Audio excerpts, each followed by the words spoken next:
જય માતાજી મિત્રો, તો આજે આપણે વાત કરવાના છે કલાજી રાઠોડ વિશે, જેમને બલિદાન આપ્યું હતું કયા યુદ્ધમાં ને કયા રાજ્યો જીત્યા હતા એના વિશે વાત કરીશું. એનો જન્મ ક્યાં થયો હતો, એમના પિતાજીનું નામ શું હતું ને કયા રાજાના રાજવી હતા એની બધી વાત કરીશું. અને હું આજે આવી ગયો મારી નિશાળે, તમે મારો વિડીયો આખો જોજો જેથી કરીને મને સહાયતા મળે ને હું આગળ વધું એટલે આપણે સેવા કરવાની છે. 80% જે આવક આવે એમાંથી દાન આપવાનું છે, સેવા કરવામાં વાપરવાના છે.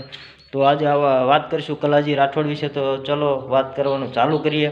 કલાજી રાઠોડનો જન્મ અશ્વિની શુક્લ 8 સંવંત 1601માં થયો હતો મેળતા પરિવારમાં. એમના પિતાનું નામ આશાસિંહ હતું અને એમના મોટા ભાઈનું નામ જેમલસિંહ હતું. ભક્ત મીરાબાઈ કલાજી રાઠોડના ફૈબા હતા અને એમને ઘણી શિક્ષા મેળવી હતી ગુરુ પાસેથી.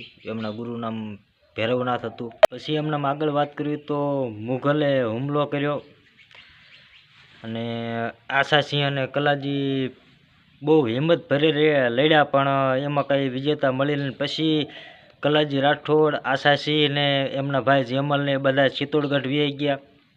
રાણા ઉદયસિંહને અહીંયા કિલ્લામાં ગયા.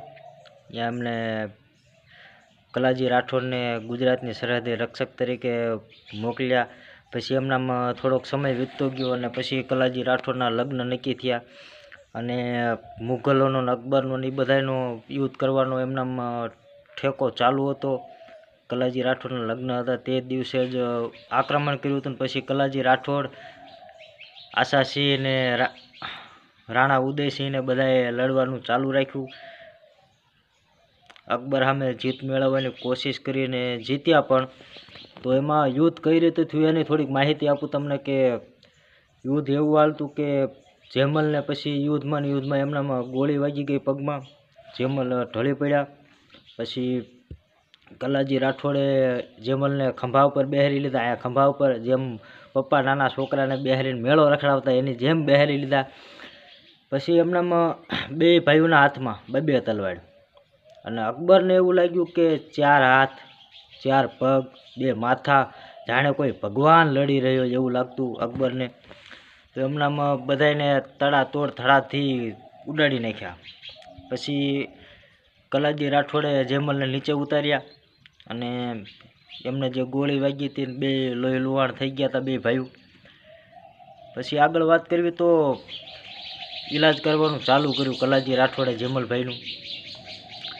અને પાછળથી પછી દુશ્મને કલાજી રાઠોડનું ગળું કાપી નાખ્યું અને કલાજી રાઠોડ તોય હાર નતા માન્યા. એનું ગળું કપાઈ ગયા હોવા છતાં આપણે જૂનવાણી બધી આપણે વાતો સાંભળતા, વીર વસરાજ છે, હાથીજી ભાથીજી મહારાજ છે, ગળું કપાણા હોવા છતાં પણ લડતા. એવી રીતે કલાજી રાઠોડ એમનું ગળું કપાઈ ગયું. પછી પણ એ ઘણું યુદ્ધ કર્યું ને સામેના અકબરના સૈનિકોને બધા કાપ્યા.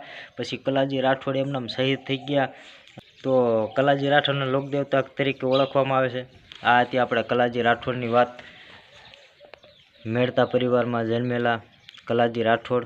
તો આવા નવા તમારા માટે નામી અનામીના જે આપણે ઇતિહાસ આપણને ભણાવવામાં નથી આવ્યો, આપણે જે વીર યોદ્ધા વિશે અને આપણા સમાજ માટે હિન્દુત્વ રાજ્ય બનાવવા માટે જે શહીદ થઈ ગયા છે, પોતાના રાજને બચાવવા માટે અકબરોએ સામે દુશ્મનો સામે લડતા શહીદ થઈ ગયા છે, એમણે બધાનું આમનામ વાત કરતો રહે તમને નવા વિડીયોમાં. અને આમનામ મારા વિડીયોને જોતા રહેજો. મારા વિડીયો આ એટલો બધો તમે જોયા બદલ તમારો ખૂબ ખૂબ આભાર માનું છું. હવે મળશું આપણે નવા વિડીયોમાં કાંઈક નવા વીર યોદ્ધાની વાત લઈને. ત્યાં સુધી હવે મળશું નવા વિડીયોમાં. આવજો.